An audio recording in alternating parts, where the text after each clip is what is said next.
ये story you जीते की है, जो एक ऐसी दुनिया में है जहां बार बार वक्त में पीछे जाना होता है क्योंकि दुनिया बार बार खत्म हो रही है। हर बार तबाही का कारण बनती हैं चार ड्रैगन सिस्टर्स, जो अपनी तकलीफ और गुस्से की वजह से पूरी इंसानियत को खत्म कर देती हैं।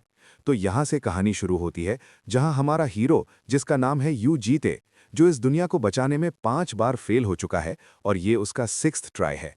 पोर्टल ओपन करता है, जो पोर्टल सीधा चार ड्रैगन के पास ओपन होता है। और वो खड़ा होकर सोच रहा है कि अगर उसने वो लड़की का बात सुन लिया होता तो क्या कुछ चेंज हो सकता था।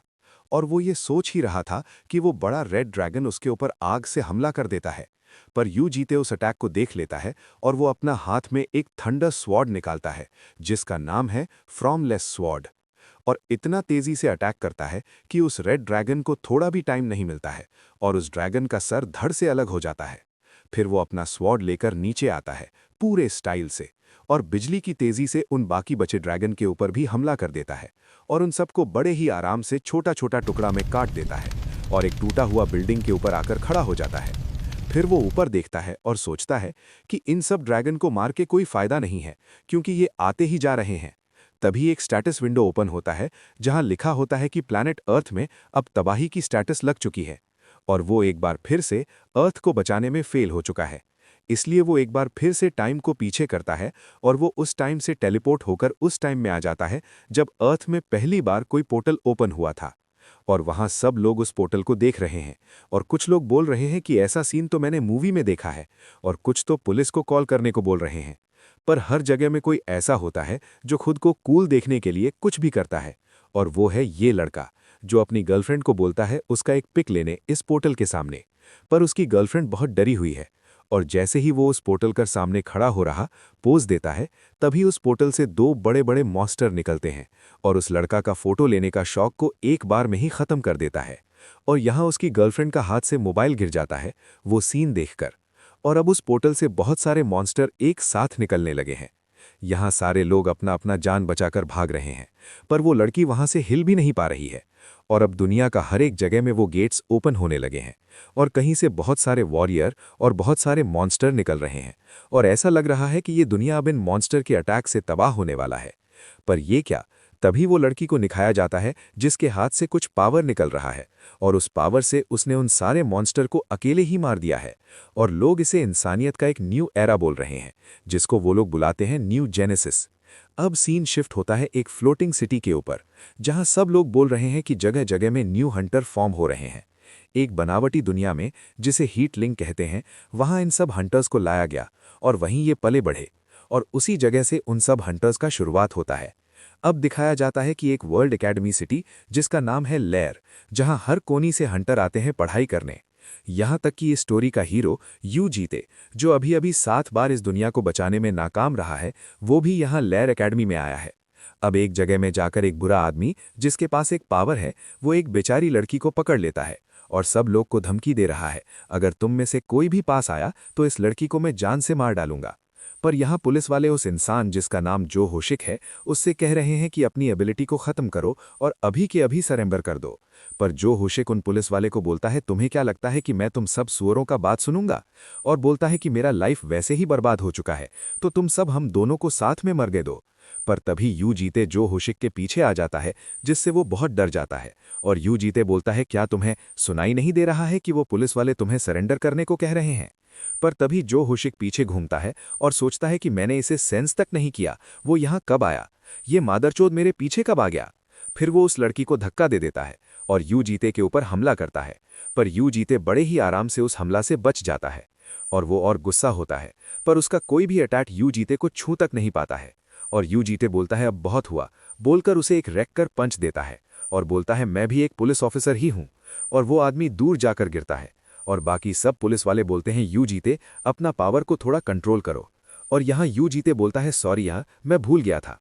अब सीन शिफ्ट होता है पुलिस स्टेशन में, जहां पुलिस वाले बात कर रहे हैं कि मैंने सुना है कि आज सुबह जो होशिक, जो ह्यूमन ट्रैफिकर और फॉर्मर सुपर ह्यूमन था, जब पुलिस के पीछा करने के बाद वो कॉर्नर हो गया और तभी उसने एक राह चलते सिविलियन को हॉस्टेज बना लिया। पर तभी यू जीते पुलिस स्टेशन में उस जो होशिक को ले आता है और बोलता है, मैंने इसे यहाँ आते हुए रास्ते से उठा लिया। तब वो लड़की ऑफिसर बोलती है, पर तुम्हें पहले इंसिडेंट को रिपोर्ट करना चाहिए था, पर चलो कोई ना, तुमने अच्छा काम किया।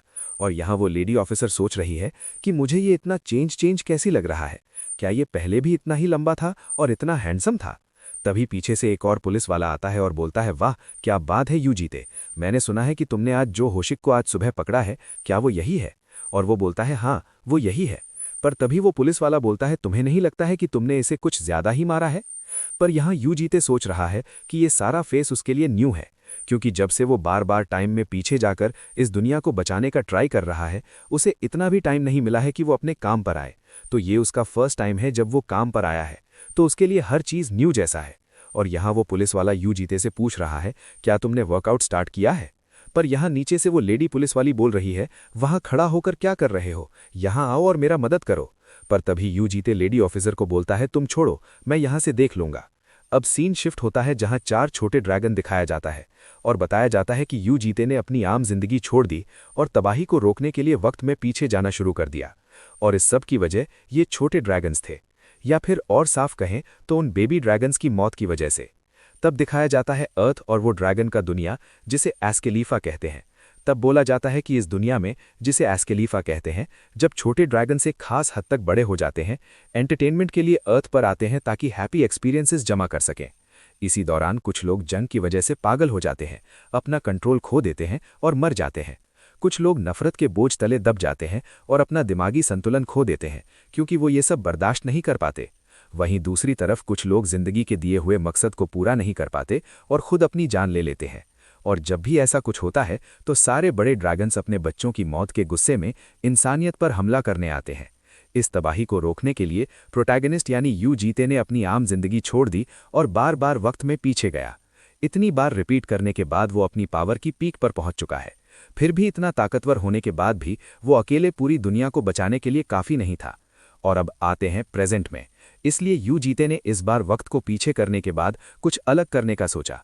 और यहाँ वो लेडी ऑफिसर अब भी यू जीते के पीछे पड़ी है और उससे पूछती है, क्या आज काम के बाद तुम्हारा कोई और प्लान है?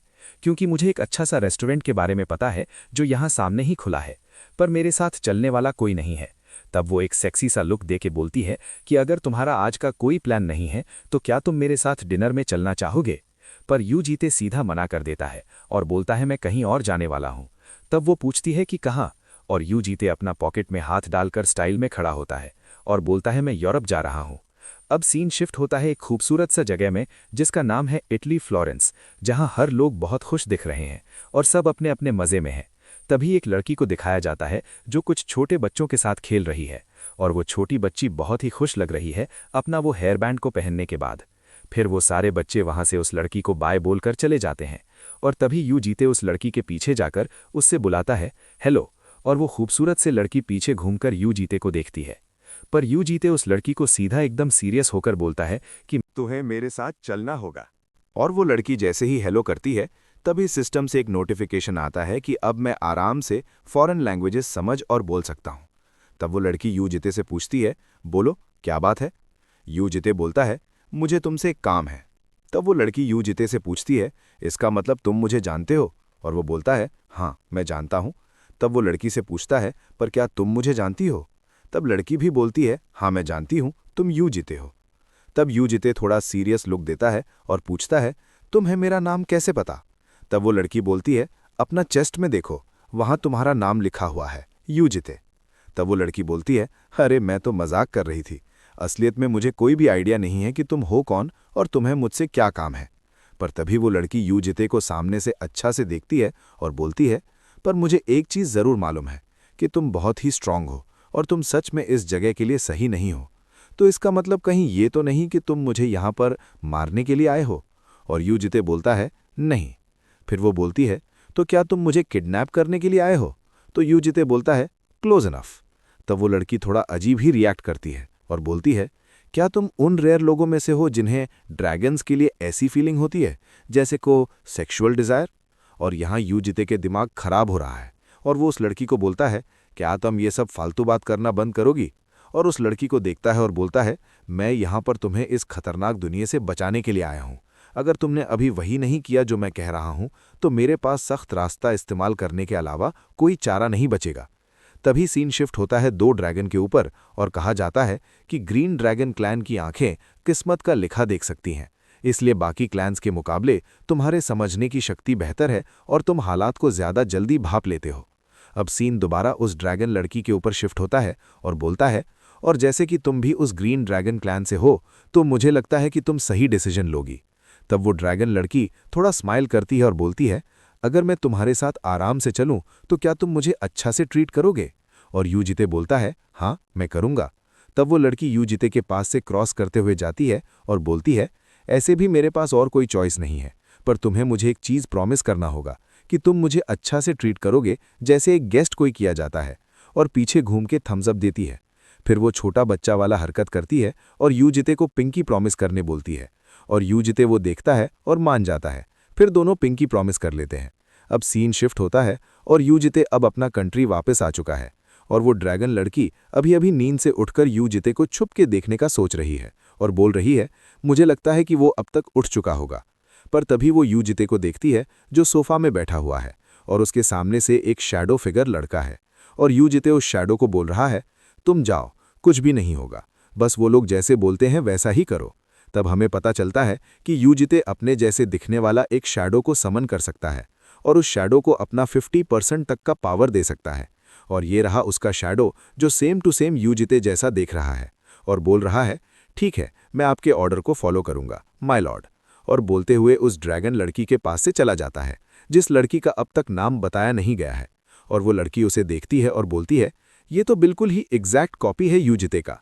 और तभी वो लड़की यूजिते को देखती है जो उस लड़की से पूछ रहा है, तुम्हें उसके बारे में इतना सोचना नहीं होगा, वो मेरे जगह काम पे जाता है, पर ये बोलो तुम कल ठीक सोई ना? और तब वो यूजिते के पास आती है जो पेपर पढ़ रहा है, और वो लड़की उसे बोल रही है, इसका मतलब ये है कि तुम अपना काम खुद से नहीं करते हो? तो यूजिते बोलता है, वो जो तुमने क्लोन देखा है वो मेरा एक एबिलिटीज में से एक है, तो इसका मतलब ये है कि वो जो काम करेगा वो मैं ही कर रहा हूँ। तब वो अजीब सा स्माइल करती है और यूजिते उससे बोल रहा है, और वैसे भी मुझे ज्यादातर अभी तुम्हारे साथ ही रहना होगा। और वो लड़की बोलती है, हाँ सही कहा तुमने, अब मैं सब समझ गई।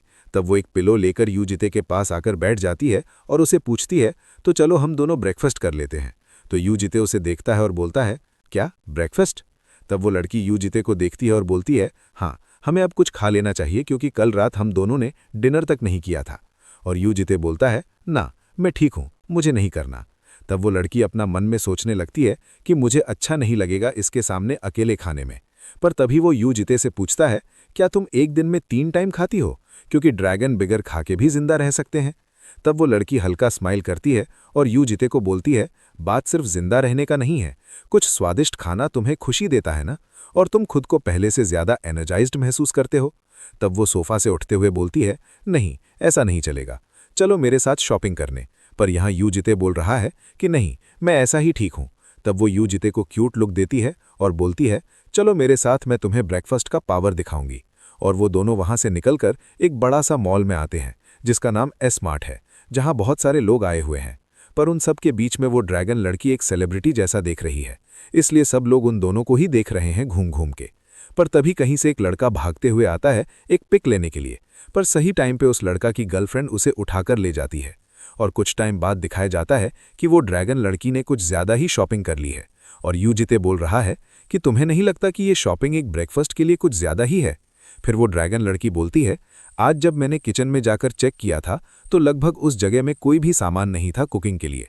तब वो भागने लगती है और बोलती है, जल्दी घर चलो, घर जाकर मुझे ब्रेकफास्ट भी बनाना है। पर यहाँ यूजिते बोलता है, नहीं, ये सब सामान को घर में रख देते हैं और कहीं बाहर चलते हैं खाने। पर क्यों? वो ड्रैगन लड़की पूछती है। तो यूजिते उससे बोलता है कि यहाँ एक जगह है जहाँ हमें जाना होगा। तब वो भी बोलती है, चलो कोई ना, वैसे भी ब्रेकफास्ट का टाइम निकल ही चुका है, सॉरी मैंने बहुत टाइम के बाद शॉपिंग किया और मुझे मज़ा भी आ रहा था, इसलिए थोड़ा ज़्यादा लेट हो गया। फिर वो दोनों वहाँ से उस जगह में जाने लगती है और वो लड़की पूछ रही है कि वो कौन सा जगह है जहाँ हमें जाना है। तो यूजिते उससे बोलता है कि कुछ ऐसा चीज़ है जो तुम्हें यहाँ रहने के लिए बनाना ज़रूरी है। तब वो ड्रैगन लड़की एक्साइटेड हो जाती है और बोलती है, तो चलो हमें जल्दी चलना होगा। अब सीन चेंज होता है जहाँ एक ठरकी बूढ़ा आदमी उस ड्रैगन लड़की को देख रहा है और बोल रहा है, अरे वाह, तुम तो सच में बहुत ही सुंदर हो। और यूजिते से पूछ रहा है कि क्या ये तुम्हारी गर्लफ्रेंड है? तब यूजिते सीरियस लुक देता है और बोलता है कि अगर तुम अपना दूसरा आंख को खोना नहीं चाहते हो तो चुपचाप अपना काम करो। तब वो आदमी जल्दी से कुछ करने लगता है अपना लैपटॉप में।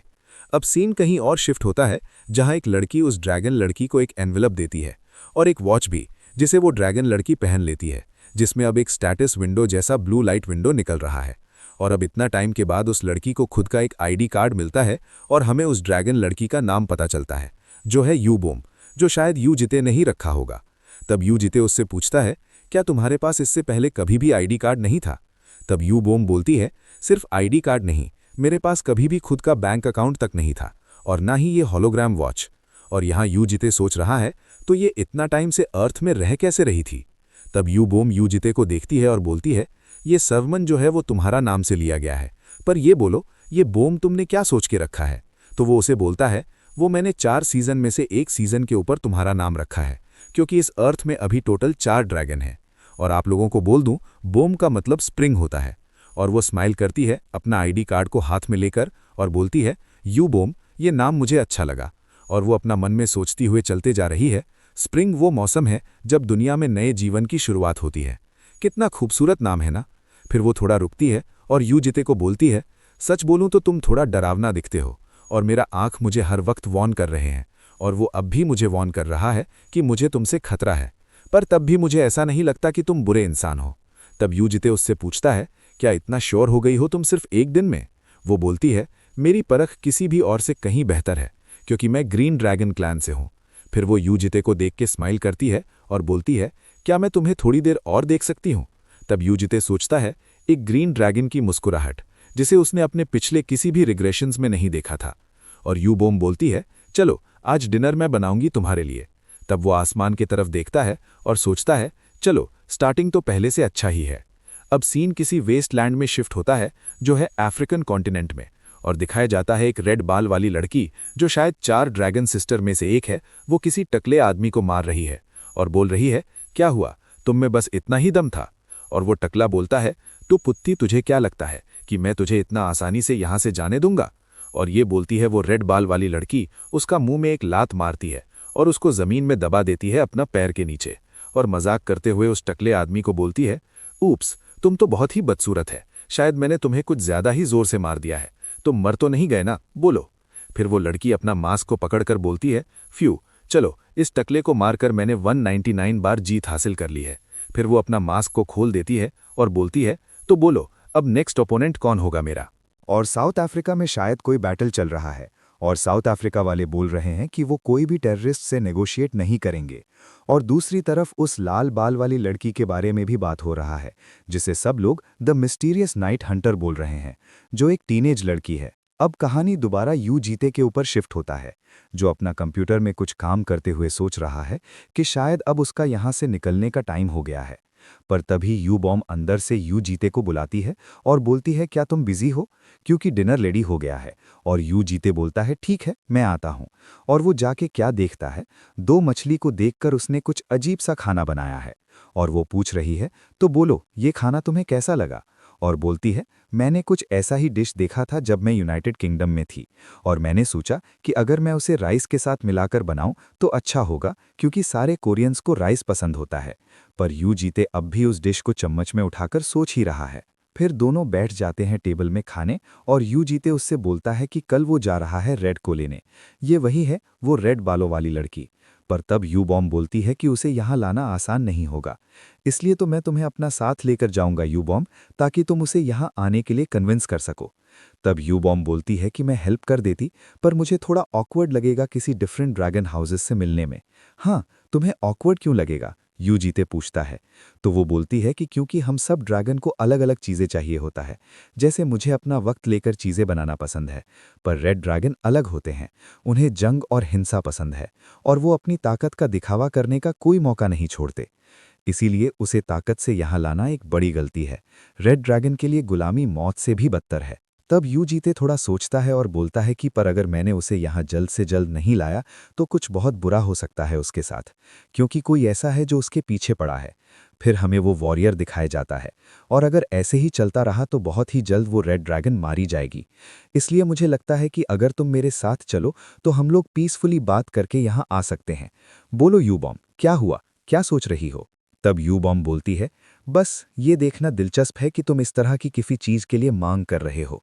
मुझे लगा था कि तुम उन लोगों में से हो जो हर काम अकेले करने की कोशिश करते हैं, चाहे कुछ भी हो जाए। चलो इससे बात पे मैं तुम्हारा मदद करूंगी। वैसे भी तुम हर दिन मदद नहीं मांगते हो, और वैसे भी मैं नहीं चाहती कि वो रेड ऐसे ही मर जाए। पर मेरा एक कंडीशन है, और वो है कि तुम्हें ये खाना होगा जो मैंने बनाया है। और ये सुनकर यू जीते का होश उड़ जाता है, और मैंने देखा कि तुमने अपना चम्मच को नीचे रख दिए है। और यहाँ यू जीते आंख बंद करके दुआ मांगता है, और जैसे तैसे करके वो खाना को खाने लगता है। अब सीन फिर से उस रेड लड़की के ऊपर शिफ्ट होता है, जहां वो बहुत सारे इंसान को अकेले धो रही है और मारते हुए बोल रही है, छी, तुम सब तो बहुत ही कमज़ोर हो। और अपना तलवार को लेकर स्टाइल में खड़ी होते हुए बोलती है, मैं नहीं चाहती हूं कि मेरा 200 जीत ऐसा हो। ऐसा लग रहा है कि अब ये अफ्रीका में कोई नहीं बचा जो मुझे हरा सके। तो अब मुझे किस कंट्री में जाना चाहिए? तब दिखाया जाता है कि दो लोग चुपकर उसका बात सुन रहे हैं, उसको मारने का सही मौका का इंतजार कर रहे हैं। और यहाँ ये रेड लड़की बोल रही है कि मैंने सुना है कि वो ग्रीन अभी यूरोप में है, तो क्या मुझे वहाँ जाके उससे मिलना चाहिए? तभी ये दो लोग बोल रहे हैं कि हम सब एलीट सैंड फोर्सेस से हैं, फिर भी उसने हम सबको अकेले ही हरा दिया। मुझे तो ये कोई भी तरफ से ये कोई लड़की नहीं लगती है, ये तो एक मॉन्स्टर है। तभी एक दूसरा आदमी को दिखाया जाता है जो बहुत मार खा चुका है, और वो बोल रहा है कि उसे जल्दी यहाँ आ जाना चाहिए। और तभी ये दोनों आदमी जो छुपा हुआ था, उसको वो रेड ड्रैगन देख लेती है और अपना तलवार लेकर उन दोनों के ऊपर वाला वॉल में आकर बैठ जाती है और बोलती है, तुम दोनों आखिर चोरी छुपे क्या बात कर रहे हो? और तभी उनमें से एक आदमी उसे देख लेते हैं और अपना गन निकालने ही जाता है कि वो रेड ड्रैगन बोलती है, सॉरी, तुमने बहुत देर कर दिए। बोलकर वो उन दोनों को मारने ही जाती है कि कहीं से बहुत ही पावरफुल अटैक आता है, जिसको वो बहुत ही मुश्किल से अपना तलवार से रोकती है और बोलती है, अरे बाप रे, ये इतना पावरफुल माना। पर वो भी कुछ कम नहीं है, वो उस माना को अपना तलवार से काट देती है। और यहाँ ये दोनों आदमी एकदम शॉक हैं, बोल रहे हैं कि क्या इस लड़की ने उस माना को अपने तलवार से काट डाला? ये तो सच में एक मॉन्स्टर है। और तब दिखाया जाता है वो वॉरियर जिसका नाम है जावीर, जो उस रेड ड्रैगन को बोल रहा है, तो अच्छा तुम ही हो वो नाइट हंटर। तब हमें उसे सामने से दिखाया जाता है और उसका बॉडी से एक गोल्डन माना निकल रहा है, जो है इस अफ्रीकन यूनियन का सुपर ह्यूमन, जिसका रैंक है 8 और उसका पूरा नाम है जावेर कर्मा। तब जावेर बोलता है, जो भी घायल हैं उन्हें उठाओ और तुम सब पीछे हट जाओ। पर तभी रेड बोलती है, अरे मिस्टर, तुमने तो मुझे सरप्राइज कर दिए। और अपना तलवार को देखते हुए बोलती है, तुम्हारा वो अटैक तो बहुत ही दमदार था। बोलकर स्माइल करती है, तो तुम ही हो इन सब का बॉस। फिर स्टाइल में अपना तलवार को फेंक देती है और वहां जावेर बोल रहा है कि अच्छा तो तुम ही हो वो लड़की, पर मैंने जैसा सोचा था तुम उससे कहीं ज्यादा छोटी हो। तो रेड बोलती है, देखा तुम भी धोखा खा गए ना, इसलिए मैं मास्क पहन के रहती थी। और वो बोलती है, क्योंकि कोई भी मुझसे अच्छा से फाइट नहीं कर पाता, वो सब लोग बस मेरे फेस की तरफ देखते रहते हैं। पर तभी जावेर बोलता है, तुमने दोनों का पावर डिफरेंस देख लिया है, पर तो भी तुम सरेंडर नहीं करोगी? तो रेड बोलती है, तुम्हें क्या लगता है कि मैं यहाँ से भाग जाऊंगी क्योंकि मेरा तलवार टूट गया है? इससे बेहतर तो ये है कि मैं लड़ते लड़ते मर जाऊं। जावेर बोलता है, तो चुपचाप सरेंडर करो और यहाँ से चले जाओ। पर वो रेड ये सब कहाँ सुनने वाली थी, वो उसके ऊपर अटैक कर देती है और बहुत सारा पंच एक साथ बहुत तेजी से मारती है और जावेर सारा पंच को आराम से रोक लेता है और डॉग कर लेता है। फिर वो एक जगह आराम से खड़ा हो जाता है और रेड बोलती है, ये रहा मेरा चांस। बोलकर अपना सारा पावर को एक पंच में डालती है और एक जोरदार पंच मारती है। पर ये क्या, उस पंच से जावेर को कुछ भी नहीं हुआ, वो आराम से खड़ा है, ऐसे जैसे किसी बच्ची ने उस पंच किया हो। तब जावेर रेड को बोलता है, ऐसा लगता है जैसे तुमने कभी अपने से ज्यादा ताकतवर किसी शख्स से मुकाबला नहीं किया, और मैं श्योर हूं कि अब तक जितना भी फाइट तुमने किया है वो सब तुम्हारे लिए बहुत ही आसान रहा होगा। फिर वो कोल्ड लुक देकर रेड को देखता है और बोलता है, ये बहुत शर्म की बात है कि तुम्हारे तरह टैलेंट ऐसे ही वेस्ट हो जाएगा। ये बोलते ही वो अपना तलवार से रेड के ऊपर हमला कर देता है, ये बोलते हुए कि लेकिन मैं तुम्हारे खेल में तुम्हारा साथ नहीं दूंगा। और रेड उसके उस अटैक से बहुत ही मुश्किल से बच पाती है। पर तभी जावेर अपना स्वॉर्ड ऑफ रा यूज करता है और यहाँ रेड सोच रही है कि वो इस अटैक को डॉग नहीं कर पाएगी, इसलिए वो अपना पूरा पावर को अपना हाथ में ट्रांसफर कर देती है और अपना हाथ को बहुत ज्यादा हार्ड कर लेती है और उस अटैक से उड़ के बहुत दूर जाके गिरती है। और दूर खड़ा जावेर सोच रहा है, उसने इतने कम वक्त में अपने हाथों की ताकत बढ़ाई और हमला रोक लिया। मानना पड़ेगा वो काफी काबिल है, मुझे अपनी पावर और बढ़ानी होगी। पर जैसे ही वो धुल हटता है वो रेड वहां से गायब हो जाती है। ये देखकर जावेर शॉक हो जाता है और चलते हुए थोड़ा पास आता है और बोलता है कि क्या वो यहाँ से भाग गई। पर ये क्या, यहाँ तो यू बॉम्ब भी आ गई है और वो अपना हाथ से रेड का मुंह दबा के रखी है। तब रेड थोड़ा गुस्सा हो जाती है और पूछती है, अरे तुम यहाँ कब आई? मैंने सुना कि तुम मुसीबत में हो, इसलिए मैं तुम्हें यहाँ बचाने के लिए आ गई, यू बॉम्ब बोलती है। फिर वो उसे हील करने लगती है और यहाँ रेड उसे पूछ रही है, तुम्हारा बचाने से क्या मतलब है और तुम अचानक कहीं से भी कैसे आ गई? यू बॉम्ब बोलती है कि मुझे बताया गया था कि अगर तुम इसी तरह लड़ती रही तो तुम्हारी मौत हो जाएगी। पर रेड तो गुस्सा हो जाती है और बोलती है, हे ग्रीन, मैंने कहा था ना कि मेरे झगड़ों में दखल मत देना, अपने काम से काम रखो, मैं आखिरी दम तक लड़ने वाली हूँ। पर रेड, अगर तुम मर गई तो हम दोनों का मजा करना भी खत्म हो जाएगा। तुम्हारी मौत सिर्फ तुम्हारी नहीं है, तुम भी नहीं चाहोगी कि हमारा मजा खराब हो। रेड, तब यू बॉम्ब स्माइल करती है, फिर बोलती है, क्योंकि मैं ये अर्थ में रहना चाहती हूँ, क्या तुम मेरे साथ काम नहीं कर सकती हो रेड? और रेड यहाँ अजीब सा मुंह बना के बोलती है, तो तुम क्या बोल रही हो कि हमें यहाँ से भाग जाना चाहिए? ये बहुत ही ज्यादा स्ट्रांग है, वो हम दोनों को कुछ ही टाइम में पकड़ लेगा। पर यहाँ यू बॉम्ब बहुत ही आराम से बोलती है, तुम उसका चिंता मत करो, मेरा आदमी उसे देख लेगा। तो रेड बोलती है, क्या तुम्हारा आदमी? हाँ रेड, सही कहा। तब हमें दिखाया जाता है यू जीते को, जो बड़े ही स्टाइल से जावेर के पीछे आके वॉक कर रहा है। तब यू बॉम्ब बोलती है, हाँ मैं यहाँ अकेले नहीं आई हूँ। तब जावेर पीछे देखता है यू जीते को और पूछता है, तुम कौन हो? कौन मैं तो बस एक शैपरॉन हूँ। और ये बोलते ही कहानी दूसरे ड्रैगन लड़की के ऊपर शिफ्ट हो जाता है और वो कुछ स्माइल कर रही है और बोल रही है, ये स्मेल तो ग्रीन का है, पर तुम तो ग्रीन नहीं हो। तब दिखाया जाता है कि वो पागल ड्रैगन यू जीते को स्मेल कर रही है और एकदम एक्साइटेड हो जाती है और पूछती है कि तुम कौन हो, तुम कोई बुरे आदमी नहीं हो, है ना? अब कहानी दोबारा बैटलफील्ड में शिफ्ट हो जाती है, जहां यू जिते और जेवियर आमने सामने खड़े हैं। और जेवियर बोलता है, क्या एक शैपरोन? शैपरोन का मतलब ये होता है कि किसी का देखभाल या प्रोटेक्शन करने वाला। और रेड साइड से पीक करके देखती है और बोलती है, ऐसा लगता नहीं कि ग्रीन को किसी शैपरोनिंग की ज्यादा जरूरत है। क्या ये वही लड़का है जिसके बारे में तुम बात कर रही थी? रेड, ये खतरनाक है, इसलिए तुरंत पीछे हट जाओ, यू बॉम्ब बोलती है। और यहाँ यू जिते जेवियर को बोल रहा है कि तुम्हें समझाना थोड़ा मुश्किल है, पर हमें अब इस फाइट को यहीं खत्म कर देना चाहिए। और जेवियर बोलता है, क्या तुम अचानक से कहीं से भी आ जाते हो और फिजूल की बातें करने लगते हो? ये कोई ऐसी बात नहीं है जिसे हम नज़रअंदाज कर दें, उसने अपनी हदें पार कर दी हैं। तो यू जिते बोलता है, लेकिन उसने अभी तक किसी को जान से नहीं मारा है। तब जेवियर और गुस्सा हो जाता है और बोलता है, मेरे साथ ये खेल मत खेलो। तब यू जिते उससे बोलता है, वैसे भी वो यहाँ ज्यादा देर रहने नहीं वाली है, तो तुम उसे छोड़ क्यों नहीं देते हो? और यहाँ जेवियर अपना तलवार को रेडी कर रहा है फाइट के लिए और बोल रहा है, तुम्हें क्या लग रहा है कि मैं यहाँ से चले जाऊंगा क्योंकि तुमने मुझे जाने बोला है? ये area Sands area of jurisdiction के अंदर आता है। बोल के अपना पावर को इंक्रीज करता है, जिससे उसका तलवार पूरा गोल्डन ग्लो करने लगता है। और एक सैन इन्वेस्टिगेटर होने के नाते मैं उसे और तुम्हें अरेस्ट करूंगा, जो उसका शापरून होने का दावा कर रहा है। बोल के एकदम दहाड़ वार करता है यू जिते के ऊपर। वहीं पर एक बड़ा सा गड्ढा हो जाता है, सामने का सारा चीज तबाह हो जाता है और जैसे ही धूल हटता है वहां पर कोई भी नहीं होता। तब जेवियर बोलता है, अगर तुम उस मॉन्स्टर लड़की के साथ हो तो ये हमला तुम्हें इतना चोट नहीं पहुंचाना चाहिए। और तभी यू जिते अपना डार्क सॉर्ड लेकर एकदम स्टाइल में जेवियर के पीछे आ जाता है और बोल रहे हैं। और ये आवाज़ सुनते ही जेवियर का खून सूख जाता है और यहाँ यू जिते एकदम खतरनाक लुक देकर बोल रहा है कि तुम तो माने जाते हो कि 8th रैंक सुपर ह्यूमन हो, लेकिन फिर भी इतने परेशान हो। पर तभी जेवियर पीछे घूम के देखता है और बोलता है, ये मेरे पीछे कब आ गया? और ये बोलते ही अपना सॉर्ड ऑफ रा से फिर अटैक मारने ही जाता है। और तभी उसका माइंड में कुछ ऐसा आता है जिसको देखकर जेवियर का हाल खराब हो जाता है और वो घुटने के बल बैठ जाता है यू जिते के सामने। और यू जिते उसको बोलता है, तुमने बदकिस्मती से एक ऐसे मॉन्स्टर का सामना कर लिया है जिसकी तुमने उम्मीद नहीं की थी, उस लड़की को अपना साथ लेने के चक्कर में। फिर उसके कान के सामने जाकर बोलता है, और तुम मॉन्स्टर के हमलों का सही से जवाब नहीं दे पाए, जिसका नतीजा ये हुआ कि तुमने अपने दोनों हाथ खो दिए और अपनी आंखें भी। तुमने अपने दोनों टारगेट्स को खो दिया है। और तुम ये सब भूल जाओगे, बोलकर अपना तलवार उसका गला के सामने लेकर आ जाता है। और यहाँ जेवियर कुछ भी कर नहीं पा रहा है। फिर हर जगह खाली खून ही खून दिखाया जाता है।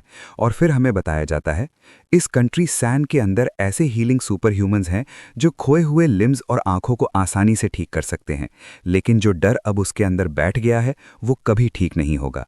फिर हमें जेवियर का हाल दिखाया जाता है जो दर्द में मरा जा रहा है, उसका दोनों आंख भी नहीं है। फिर यू जिते को एक नोटिफिकेशन आता है जहां लिखा होता है वो एडोलेसेंट ड्रैगन फाइटर जिसे नाइट हंटर कहा जाता है वो भी इससे महफूज नहीं है। और अब यहाँ रेड का हाल देखिए जो डर के मारे एक जगह रुक गई है और पूछ रही है हे ग्रीन ये किस टाइप का मॉन्स्टर है। पर यूबॉम उससे बड़े ही आराम से बोलती है वो कोई मॉन्स्टर नहीं है, वो तो बस एक ह्यूमन है रेड। अगर वो एक ह्यूमन है तो उस हिसाब से मैं एक चिपकली हुई उसके सामने, रेड बोलती है। अब यू जिते रेड को बोलता है कि आज से तुम मेरे साथ मेरे घर में रहोगी जहां मैं तुम्हारा हिफाजत कर पाऊंगा। मैं तुम्हें काफ़ी आज़ादी दूंगा और अगर तुम्हें किसी भी चीज़ की ज़रूरत होगी तो मैं तुम्हारी मदद करूंगा उस चीज़ में। और अगर तुम मेरा प्रोटेक्शन से बाहर गई, पर तभी बीच में यू बॉम आ जाता है जो बोलती है मुझे लगता है रेड अभी थोड़ा शॉक में है, मुझे इसे थोड़ा शांत करने दो, उसके बाद मैं इसे सब कुछ समझा दूंगी।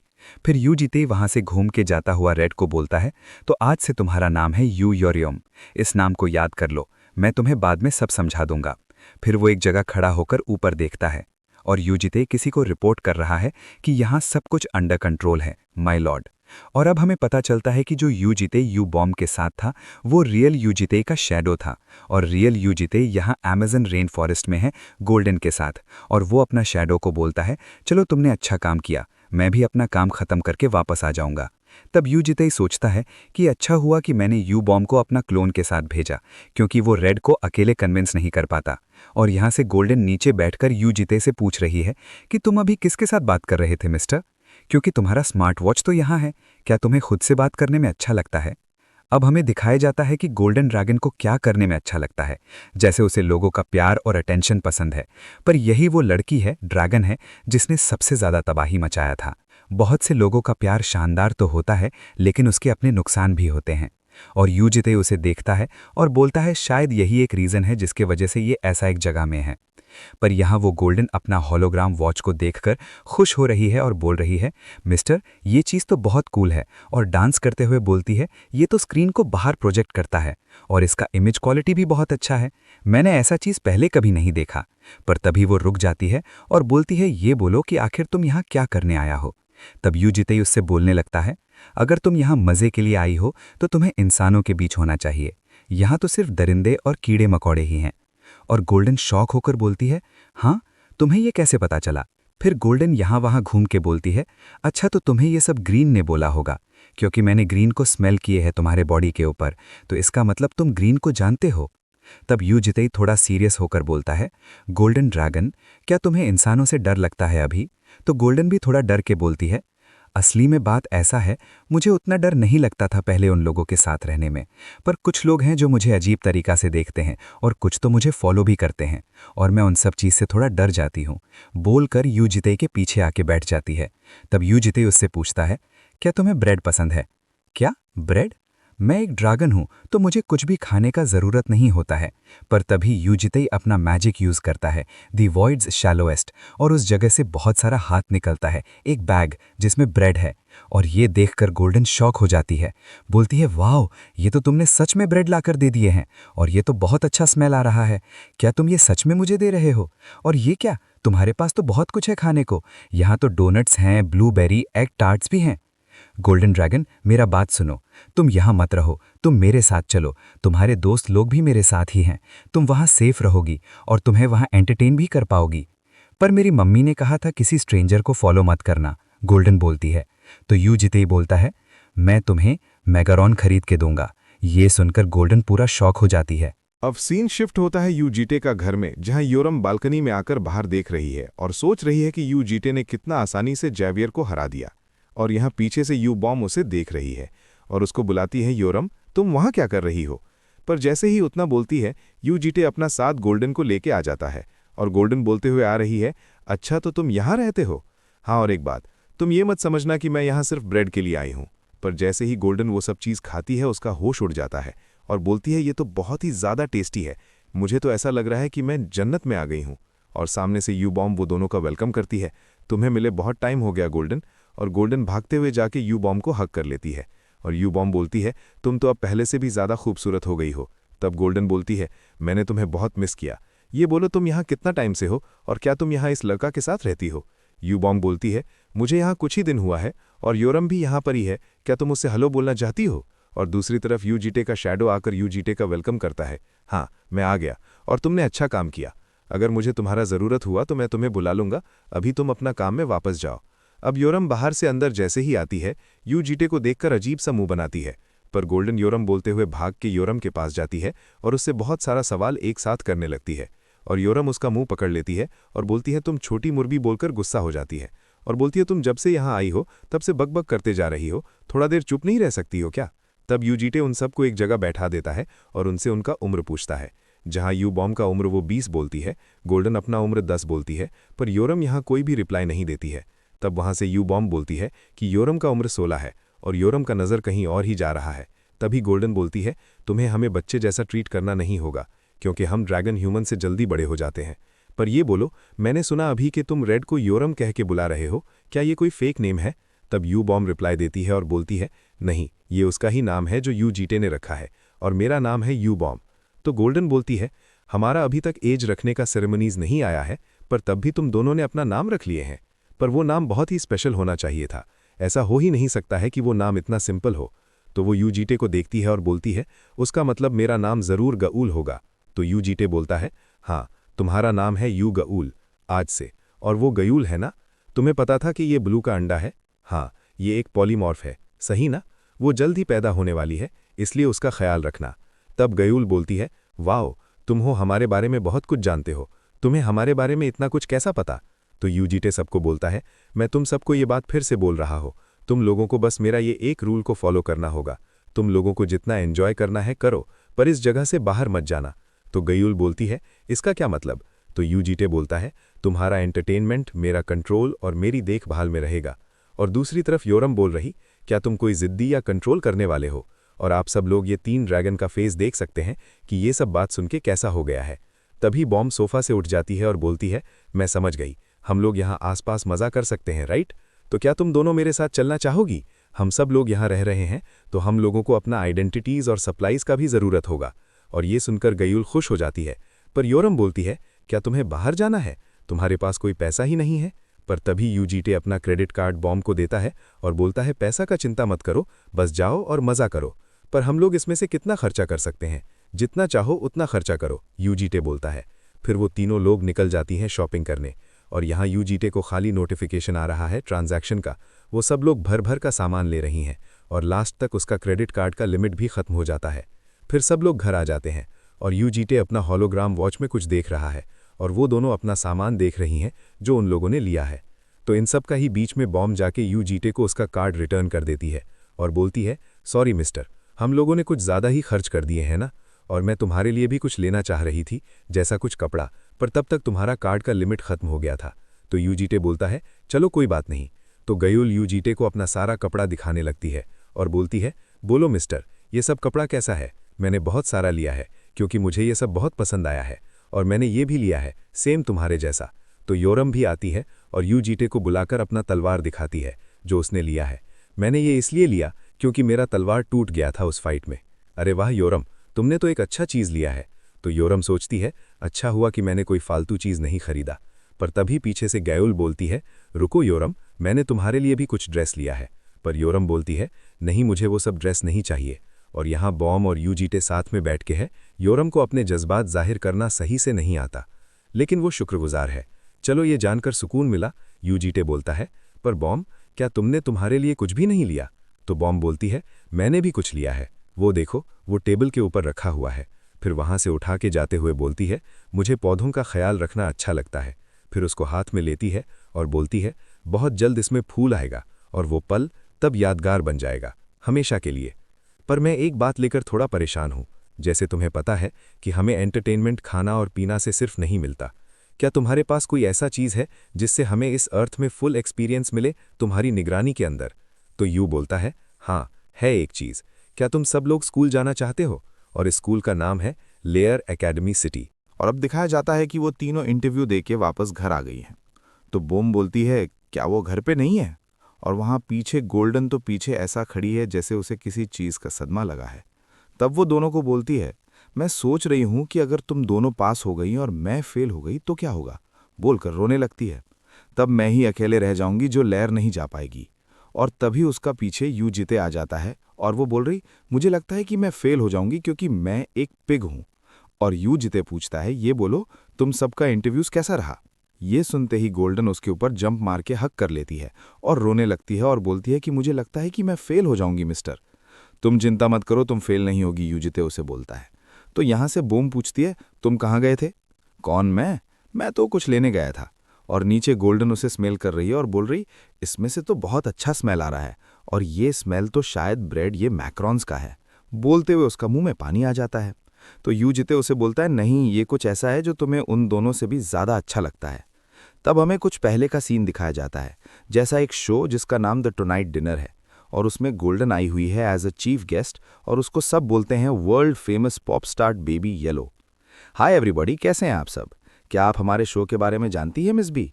फिर वो बोलती है, ये बहुत अच्छा शो है जहां हम टेस्टी खाने खाते हुए ये शो करते हैं। हाँ, सही कहा आपने मिस बी, और हमारे शेफ्स आपके लिए आपका फेवरेट डिश बनाने वाले हैं। तो बोलिए, ऐसा कौन सा चीज़ है जो आपको सबसे ज़्यादा पसंद है खाने में मिस बी? बोला ये जाता है कि आप सिर्फ मॉर्निंग ड्यू के ऊपर सर्वाइव कर लेती हैं। तब वो हंसते हुए बोलती है, नहीं नहीं, ये कैसे पॉसिबल है, मैं भी एक इंसान ही हूँ। चलिए देखते हैं कि मुझे सबसे ज़्यादा क्या पसंद है। अब सीन दोबारा प्रेजेंट में आता है जहां उसका खाना रखा हुआ है और उसका मुंह से पानी गिरते जा रहा है। तब वो बोलती है कि इसका स्मेल कितना अच्छा है, ये खाने में ज़रूर टेस्टी होगा बहुत। पर तुमने कहा कि ये तुम्हारा फेवरेट फूड है, तो ऐसा कैसा हो सकता है कि तुमने इससे पहले ये कभी नहीं खाया? रेड बोलती है। तो गोल्डन बोलती है कि ये मेरा फेवरेट होने वाला है। वो लोग वहाँ खाने का बात कर रहे हैं और यहाँ यू जीते वहाँ से जाने लगता है। तब बोम पूछते, क्या तुम ये नहीं खाओगे हमारे साथ? नहीं, मैं नहीं खाने वाला, तुम लोग खाओ, यू जीते बोलता है। पर तुम्हें भी हमारे साथ खाना चाहिए मिस्टर। तब यू जीते बैल्कनी में आके खड़ा हो जाता है और तभी उसको एक कॉल आता है लेयर्स के एडमिशन्स ऑफिस से, जो बोलते हैं, हमारी बात यू जीते से हो रही है? हाँ बोलिए, मैं यू जीते ही हूँ। तो वो लोग बोलते हैं कि हमने आपको इसीलिए कॉल किया है क्योंकि इंटरव्यू के टाइम थोड़ा इशू हो गया था। क्या हुआ था? यू जीते पूछता है। तो वो लोग बोलते हैं, क्या आपको यू बोम ने कुछ भी नहीं बोला? नहीं, यू बोम ने तो मुझे कुछ भी नहीं बोला। वो बात यह है कि यू बोम ने परफेक्ट स्कोर किया था अपना इंटरव्यू में। जितना भी लोग थे जिन्होंने उसका इंटरव्यू लिया, वो सब लोग यू बोम का बहुत तारीफ कर रहे थे। इसलिए उन सब ने यू बोम को चांस दिया था कि वो लीड करे एंट्रेंस सेरेमनी को। क्या उन सबसे डायरेक्ट ऑफर किया? यू जीते पूछता है। तो वो लोग बोलते हैं हाँ, और वो लोग इस बात को लेके बहुत ज़्यादा एक्साइटेड भी थे। पर प्रॉब्लम यह है कि यू बोम ने उस ऑफर को रिजेक्ट कर दिया। ये बहुत ही बड़ा अपॉर्चुनिटी था यू बोम के लिए। तो मैंने आपको इसीलिए कॉल किया है ताकि आप उसे कन्विंस करें कि वो ये ऑफर को ले ले। आई एम सॉरी, यू जीते बोलता है कि मैं ये नहीं कर सकता, क्योंकि अगर उसको वो नहीं करना तो मैं भी उसको वो करने नहीं बोलने वाला। बस इतना ही बात है। थैंक यू बोल के कॉल रख देता है। और तभी वहाँ रेड आ जाती है हाथ में सिगरेट लेके और बोलती है, ज़रूर वो कॉल ग्रीन के लिए होगा। तो यू जीते बोलता है, उसका नाम बोम है तो उसे बोम करके बोलो। छी, वो कितना बेकार नाम है। क्या तुम सीरियसली इस उम्र में घर घर खेलना चाहते हो? रेड पूछती है। आखिर तुम कहना क्या चाहती हो? यू जीते रेड से पूछता है। तब रेड थोड़ा सोचती है और पूछती है, तुम हमें लेयर्स क्यों भेज रहे हो? तो यू जीते, ताकि तुम लोगों को वो दे सकूं जो तुम लोग चाहते हो। क्या मैं क्या चाहती हूँ? मैं तो बस एक अच्छा सा फाइट करना चाहती हूँ। क्या उस जगह पे स्ट्रांग लोग हैं? हाँ, ज़रूर होंगे, यू जीते बोलता है, क्योंकि वो इस वर्ल्ड का सबसे बेस्ट स्कूल है। तो रेड बोलती है, पर वो लोग अब भी बच्चे हैं। तो तुम भी एक बच्ची हो रेड, यू जीते बोलता है। तब रेड गुस्सा में अपना सिगरेट को फेंक देती है, सीधा जाके यू जीते के पास खड़ी हो जाती है और उसको बोलता है, मैं तुमसे फाइट करना चाहती हूँ। फिर स्माइल करती है और बोलती है, मुझे पता है कि तुम बहुत ही ज़्यादा स्ट्रांग हो, पर मुझे जानना है कि आखिर तुम कितना स्ट्रांग हो। अगर तुमने मुझे अपने अंडर रखा है तो तुम्हें मुझे दिखाना होगा कि तुम कितना केपेबल हो। तब यू जीते उसे थोड़ा देखता है और बोलता है, चलो अब बहुत हुआ, चुपचाप अंदर जाओ और खाना खाओ। तब रेड थोड़ा गुस्सा हो जाती है और बोलती है, अरे यार, तुम इतना ज़्यादा बोरिंग कैसे हो? फिर उसको फक ऑफ बोलती है। पर तभी पीछे से गोल्डन आ जाता है और बोलती है, सिस, क्या तुम इसे खाना चाहोगी? और इससे पहले कि रेड उसको कुछ बोलती, चिकन सीधा उसके मुंह में डाल देती है और रेड उस चिकन खाते ही बोलती है, अरे वाह, ये तो बहुत ही ज़्यादा टेस्टी है। अब सीन दिखाया जाता है लेयर्स इंस्टीट्यूट का, जहां दुनिया के हर कोने से सुपर ह्यूमन आते हैं और ट्रेन होते हैं। पर यहाँ जो भी कैडेट्स आते हैं लेयर्स में ट्रेन होने, उसमें से कोई भी आम इंसान नहीं होता है। वो लोग किसी सीईओ, ये रॉयल हाउसेज और जीनियसेस के बच्चे होते हैं। अब वो तीनों लेयर स्कूल में आ चुकी हैं और वो लोग ये जगह को देख के बोल रही हैं, वाओ, ये जगह तो बहुत अच्छा है। मैंने सुना है कि यहाँ सिर्फ रिच और नोबल्स को एडमिशन मिलता है, गोल्डन बोलती है। तो कहीं ऐसा तो नहीं कि हमारे मिस्टर जो हैं कि किसी कंपनी के सीईओ हैं, क्योंकि हमने जब उसका सारा पैसा खत्म कर दिया था तब भी उसने कुछ भी नहीं बोला हमें। हाँ, हो सकता है, वो देखता तो है थोड़ा, बोम बोलती है। फिर गोल्डन बहुत खुश होकर बोलती है, उससे भी अच्छा बात यह है कि अब सब साथ में पास हो गए। लेकिन यह बोलो कि यॉरम और मास्टर कहाँ पर है? यॉरम ब्लू ड्रैगन के स्कूल में गई है उसका प्रैक्टिकल एग्जाम के लिए, और उसके साथ मिस्टर भी गया है उसका शैपरॉन बन के। जैसा एक अडल्ट सुपरवाइजर्स बच्चों के साथ लेयर में जाते हैं ताकि ये इमेच्योर सुपर ह्यूमन्स अपनी हद पार ना करें। तब गोल्डन बोलती है, हाँ, मुझे लगता है यॉरम बिना किसी सुपरविजन के एक खतरा बन जाएगी। लेकिन यॉरम एक और टेस्ट से क्यों गुजर रही है?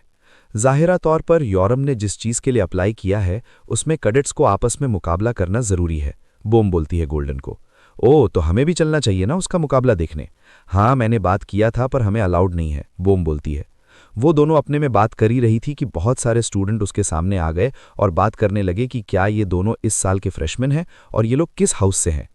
अब सीन ब्लू ड्रैगन स्कूल कैंगटियन पवेलियन में शिफ्ट होता है, जहां पे स्टूडेंट लोग के बीच में मुकाबला चल रहा है और पूरा जगह में बहुत लोग आए हुए हैं उस मुकाबला को देखने के लिए, और उन लोगों के बीच में यू जीते भी है। पर तभी वहां पर कोई आता है और बोलता है, मैं आपका रिएक्शन समझता हूं शैपरॉन्स, लेकिन कृपया शांत हो जाइए, आप सिर्फ हमारे फ्यूचर कैडेट्स की बेचैनी बढ़ा रहे हैं। तब उन सब में से एक आदमी बोलता है, पर तुम हो कौन? ओह, मैं समझा, मैंने अपने आप को इंट्रोड्यूस नहीं किया। मैं हूं हेड प्रोफेसर इस ब्लू ड्रैगन स्कूल का और मेरा नाम है वी युआन। मुझे तुम सब शैपरॉन से मिलकर अच्छा लगा। तब सब लोग बोलते हैं, ये देखने में तो बहुत पोलाइट है, बोलकर स्माइल करते हैं। पर यू जिते जानता है कि वो कौन है और बोलता है, क्या सिर्फ पोलाइट? ये बहुत स्किल्ड, रिच और एक वॉर हीरो भी है। और तभी नेक्स्ट फाइट के लिए यॉरम को बुलाया जाता है और यॉरम अंदर जाते हुए बोलती है, फक, ये फाइट इंटरेस्टिंग होनी चाहिए। बोलता वो अंदर जाती है और उस लड़की के आमने सामने खड़ी हो जाती है और बोलती है, अगर ये फाइट में मुझे मज़ा नहीं आया तो मैं इस जगह से भाग जाऊंगी। अब दोनों लड़की एक दूसरे के आमने सामने खड़ी हैं और बाहर से कुछ लोग बोल रहे हैं कि तुम किस पे बेट लगा रहे हो इन दोनों लड़की में से। तो उनमें से एक लड़का बोलता है कि दोनों लड़की प्रिटी हैं, पर रेड हेड वाली लड़की मेरी टाइप की है। तब दूसरा लड़का बोलता है, अरे पागल, मैं ये नहीं पूछ रहा हूं कि तुमको कौन अच्छी लगी, मैं पूछ रहा हूं कि इन दोनों में कौन जीतेगा ये फाइट। ओह, तो तुम ये पूछ रहे हो, तब तो सोफिया वोरकोवा ही जीतने वाली है, क्योंकि वो पहले से ही रिल में है, उस लड़की के आने से भी पहले। तब हमें दिखाया जाता है कि रिल क्या है। रिल एक रशिया की हंटर स्पेशल टास्क फोर्सेस हैं, जिन्होंने ग्रेट वॉर में एक बहुत बड़ा रोल निभाया था। वो अपने ट्रेनिंग मेथड्स के लिए बदनाम हैं, जो टॉर्चर के काफ़ी करीब हैं। तभी पीछे से एक आदमी बहुत ज़ोर से चिल्लाता है कि हमें तुम पे यकीन है, तुम ये फाइट ज़रूर जीत जाओगी। और उस आदमी का नाम है मिस्टर मिखेलॉर। और पीछे से एक गार्ड बोल रहा है कि सर, आप यह नहीं आ सकते। तभी योरियम बोलती है, अरे लड़का, तुम्हारे डैडी काफ़ी परेशान लग रहे हैं। फिर उसका मजाक बनाते हुए बोलती है, तुम सरेंडर क्यों नहीं कर देती और अपने डैडी के पास वापस क्यों नहीं चली जाती, पापास बॉय? ओप्स, मुझे लगता है तुम पापास गर्ल हो। तब गुस्सा में सोफिया बोलती है, तुम अपना फालतू मुंह बंद क्यों नहीं रखती हो? फिर एक डरावना लुक देती है और बोलती है, या तो तुम सच में मरना चाहती हो। और तभी योरियम उसका मजाक बना रही है और बोल रही है, क्यों नहीं, ट्राई कर सकती हो तुम। पर बाहर से जो लोग देख रहे हैं उसका हाल तो ज्यादा बुरा हो रहा है। ये सब देख के ये दोनों लड़की देखने में प्रिटी तो हैं ही, पर उसके साथ डरावनी भी हैं।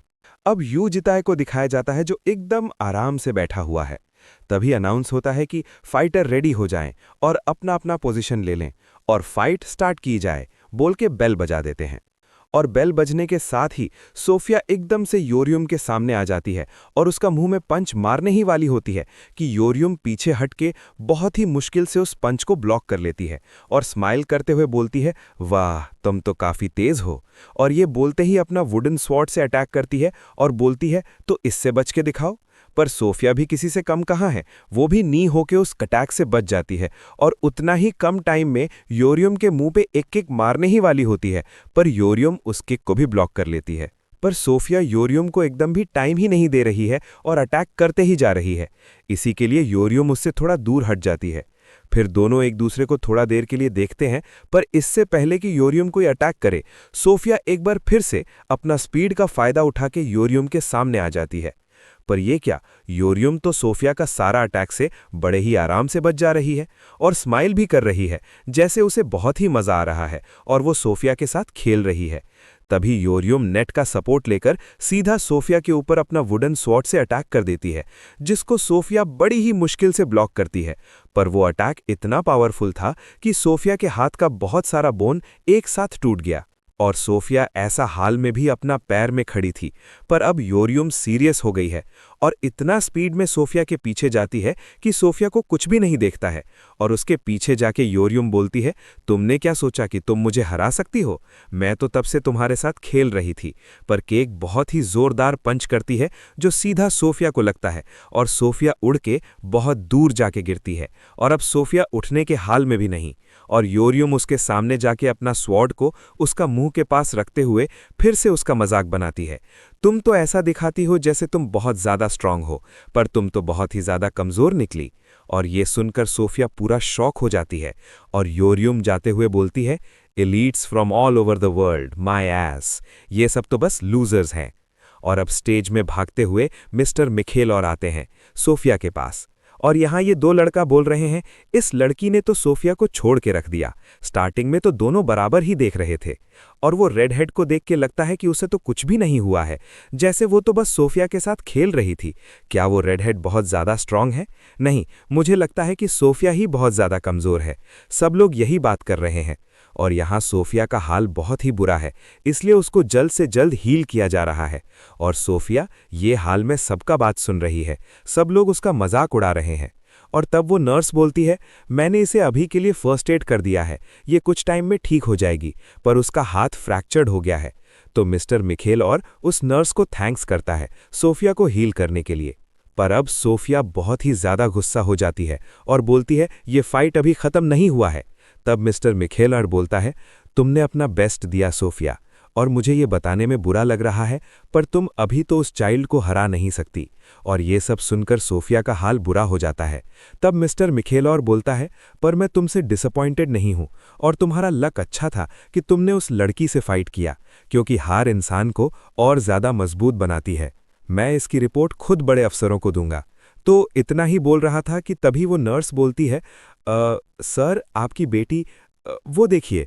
तब वो पीछे घूम के देखता है कि सोफिया गुस्सा में जा रही है, ये बोलते हुए कि मैंने कभी सरेंडर नहीं किया, मैं बस थोड़ा पीछे हट गई थी, बोलते हुए अपना चाकू लेकर आगे बढ़ते जा रही है। फिर अपना पावर दिखाती है और उसका हाथ से ब्लू ऑरा निकलने लगता है।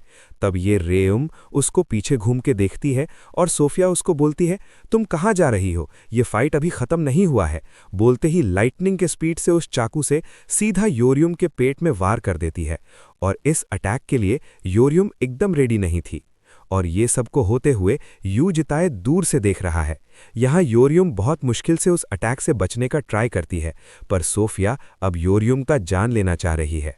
अब सारे लोग बहुत ही डर जाते हैं और सोच रहे होते हैं कि ये फाइट तो खतरनाक हो जा रहा है और यहाँ यू जीते एकदम आराम से बैठकर ये सब होते हुए देख रहा है। और तभी दिखाया जाता है कि सोफिया ने यूरम के ऊपर वो नाइफ से अटैक कर दिया है और उसे उस फाइटिंग स्टेज से बाहर फेंक दिया है और दोनों अब स्टेज के बाहर आ चुके हैं। और यहाँ यूरम वो किन्फे को देखती है जिसमें उसका खून लगा हुआ है और बोलती है, अरे बाप रे, तुम तो मुझे सच में जान से मारना चाहती हो। और इतना बोलते ही सोफिया अचानक से फुल पावर से यूरम के ऊपर अटैक करने आती है, पर यूरम उस अटैक को सही टाइम पे देख लेती है और उसे खुद को बचा लेती है और बड़े ही आराम से सोफिया का बाल को पकड़ लेती है और बहुत ही गुस्सा में बोलती है, तो तुम सच में ही मारना चाहती हो, बोलकर एक जोरदार पंच सोफिया का मुंह में मारती है, जिससे सोफिया उड़कर बहुत दूर जाकर गिर जाती है।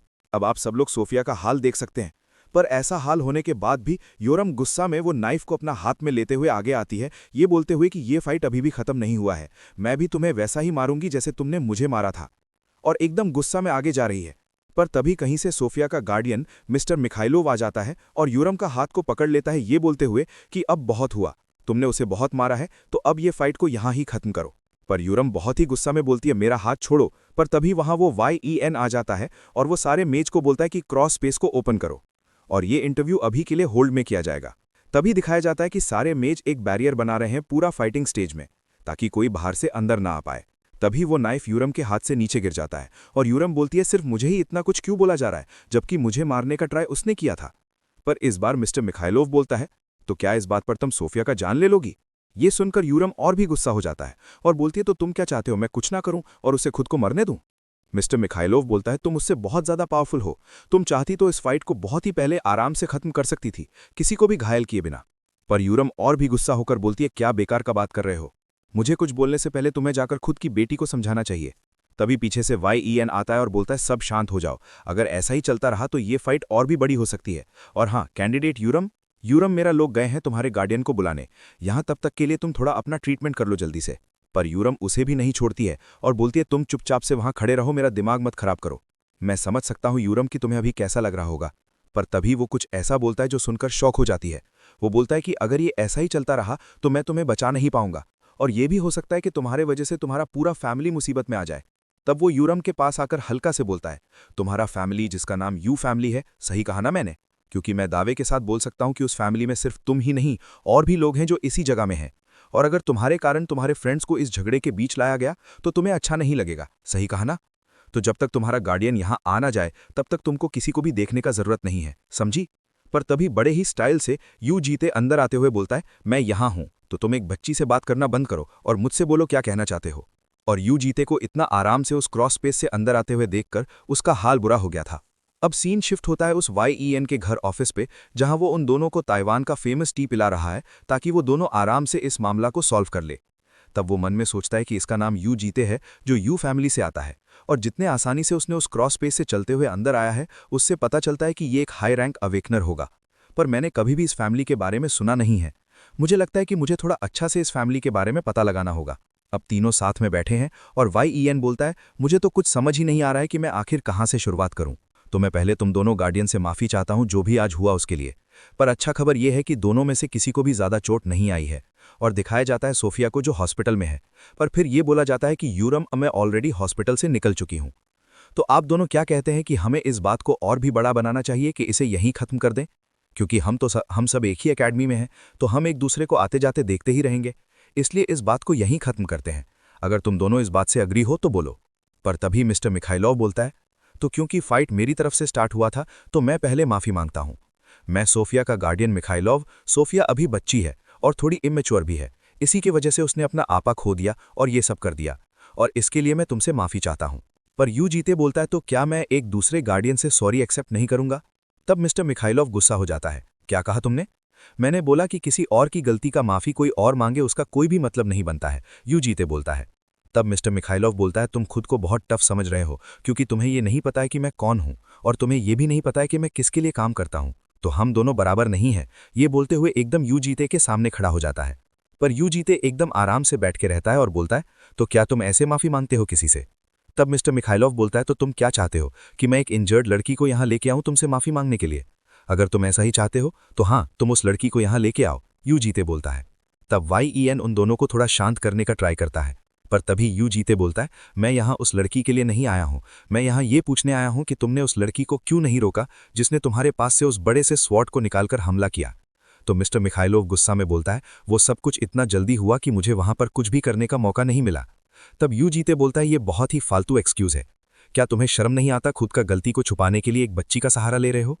और ये बात सुनते ही मिस्टर मिखाइलोव यू जीते का कॉलर पकड़ लेता है और बोलता है, अब तुम अपना लिमिट क्रॉस कर रहे हो, और अपना पावर दिखाता है। और फिर बोलता है, क्या तुम सच में रिल फैमिली के साथ अपना फाइट को आगे बढ़ाना चाहते हो?